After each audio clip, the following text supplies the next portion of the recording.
రాజరాజ చోళుడు మహాశివభక్తుడు. ఆయన తమిళనాడు పాలించే సమయంలో తన రాజధాని తంజావూరులో శివునికి ఆలయం నిర్మించాలనుకున్నాడు. వేలాది మంది కార్మికులు రాత్రింపవళ్లు పనిచేస్తూనే ఉన్నారు. ఆ ఆలయం నిర్మాణ సమీపంలో అలగి అనే పేదరాలు నివసిస్తూ ఉండేది. ఆమె కూడా మహాశివభక్తురాలు. ప్రజలంతా దేవాలయ నిర్మాణంలో పాలు పంచుకుంటే తాను మాత్రం ఏమీ చేయలేకపోతున్నానని బాధపడుతూ ఉండేది. ఒకసారి ఆలయ నిర్మాణంలో అలసిపోయిన ఒక వృద్ధుడు ఆమె ఇంటి ముందు కూర్చుని, అమ్మా, దాహంగా ఉంది, కొంచెం మజ్జిగ ఇస్తావా అని అడిగాడు. అలాగే వెంటనే అతనికి మజ్జిగ ఇచ్చి అతనికి దాహం తీర్చింది. ఆమె ఆలోచించసాగింది.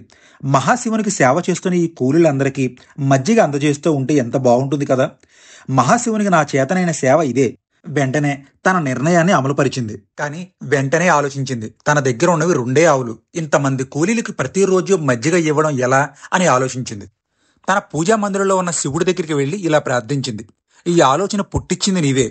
కేవలం నేను ప్రయత్నం మాత్రమే చేస్తాను, కానీ ఇంతమందికి మజ్జిగ ఇచ్చి దాహం తీర్చే బాధ్యత మాత్రం నీదే అంటూ ఆయన మీదే భారం వేసింది. తన పెరటలో ఉన్న గోవు దగ్గరికి వెళ్లి పాలు పెతకడం ప్రారంభించింది.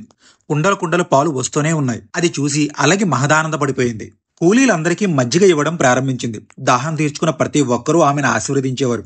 నీకు తప్పక ఈశ్వరానుగ్రహం కలుగుతుంది అనేవారు. శిఖరంపై నిర్మాణం తప్ప ఆలయం మిగతా భాగం అంతా పూర్తయిపోయింది.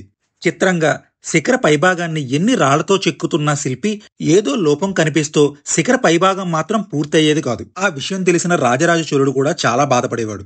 దేశ నలుమూల నుండి అనేక శిలలు తీసుకొచ్చి శిల్పికి అప్పచెప్పేవారు. అయినా ఏ ప్రయోజనం ఉండేది కాదు. ప్రతి దాంట్లో ఏదో లోపం కనిపించి అర్థవంతంగా ఆగిపోయేది. చిత్రంగా ఆమె ఇంటికి ఎదురుగా ఉన్న ఒక పెద్ద బండరాయి గుర్తుకొచ్చింది. వెంటనే ఆమె ప్రధాన శిల్పి ఆచార్యుని దగ్గరికి వెళ్ళింది. నాదొక చిన్న మనవి, మీరు తీరుస్తానని అడిగింది. ఆయన, చెప్పమ్మా, తప్పక చేస్తాను అన్నాడు. అలాగే చాలా అమాయకంగా అతనితో, నా ఇంటి ముందు ఒక పెద్ద రాతి బండ ఉంది, ఆలయ శిఖరంగా చెక్కడానికి దాన్ని ఉపయోగించుకుంటారా అని ప్రశ్నించింది. అందుకు ఆ శిల్పి అంగీకరించాడు. ఆ రాత్రి కలలో రాజుగారికి మహాశివుడు కనిపించి, ఓ రాజా, నా విగ్రహాన్ని అలాగే సమర్పిస్తున్న రాతి బండ కింద ఏర్పాటు చేస్తే చాలా సంతోషిస్తాను అని పలికాడు. తెల్లవారు లేస్తూనే మహారాజు శిల్పిని పిలిపించి అలాగే ఇంటికి తీసుకువెళ్ళాడు. అమ్మా, నీ మీద శివునికి ఇంత దయ కలగడానికి కారణమేమిటి అని రాజు అలగిని ప్రశ్నించాడు. దానికి అలగి నాకు ఏమీ తెలీదు అని సమాధానం చెప్పింది. కానీ అక్కడ ఉన్న ప్రజలందరూ, మహారాజా, ఆలయ నిర్మాణం జరిగేటప్పుడు కూలీలందరికీ మజ్జిగ ఇచ్చి దాహం తీర్చేది. శివుడి మీద ఉన్న ప్రేమను ఎలా చూపించాలో తెలియక ఆమె ఇక్కడ ఉన్న వారందరికీ మజ్జిగను పంచేది.